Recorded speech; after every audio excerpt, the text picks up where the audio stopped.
বন্ধুরা, আমি আজ চলে এসেছি গুয়াহাটির ডাকিনী পাহাড়ে অবস্থিত ভীমাশঙ্কর মন্দিরে। তো নমস্কার, কেমন আছেন সবাই? আমি শর্মিলা চলে এলাম আজ নতুন একটি ভিডিও নিয়ে। তোমরা ভিডিওটা না টেনে পুরোটা দেখো, অবশ্যই ভালো লাগবে।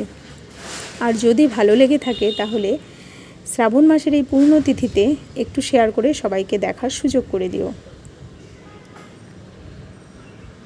এই যে দেখো, আমরা চলে যাচ্ছি মন্দিরে।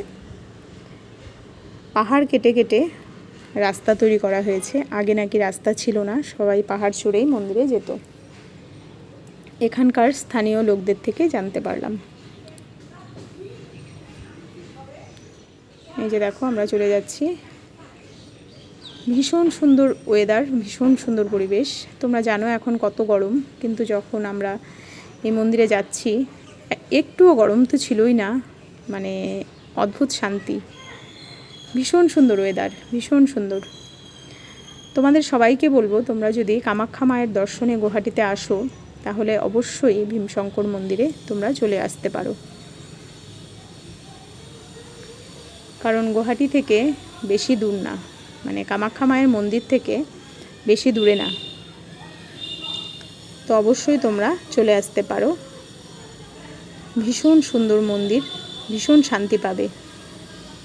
এই যে দেখো, আমরা আস্তে আস্তে চলে আসছি মন্দিরের গেটের সামনে। তোমরা দেখো কি সুন্দর ওয়েদার আর কি সুন্দর পরিবেশ।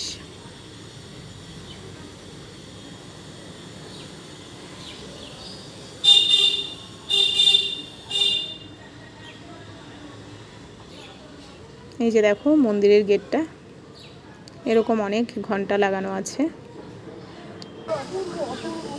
এই যে আমরা এখন নিচে চলে যাচ্ছি সিঁড়ি দিয়ে।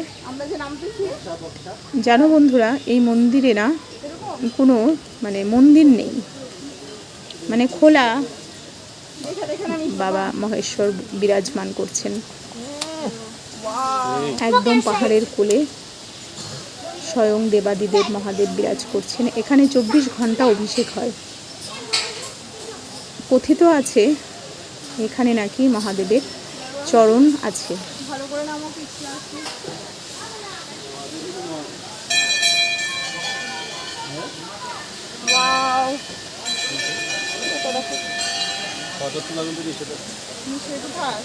এই যে দেখো, খুব সুন্দর, এক অদ্ভুত শান্তি। আমার তো ভীষণ ভালো লেগেছে এই মন্দিরে এসে। যে এদিক দিয়ে যেতে হয়।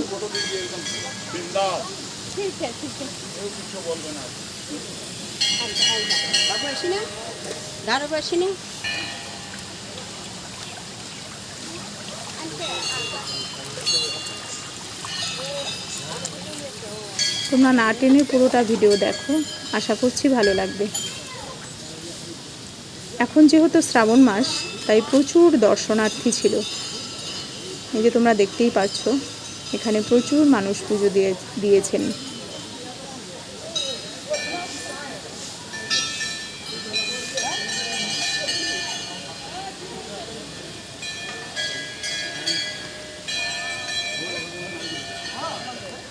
একদম মনে হচ্ছে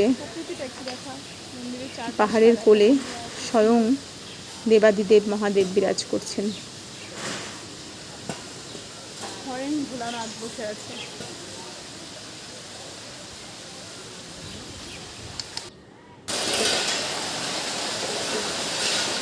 এই যে দেখো, এখানে 24 ঘন্টা অভিষেক হয়।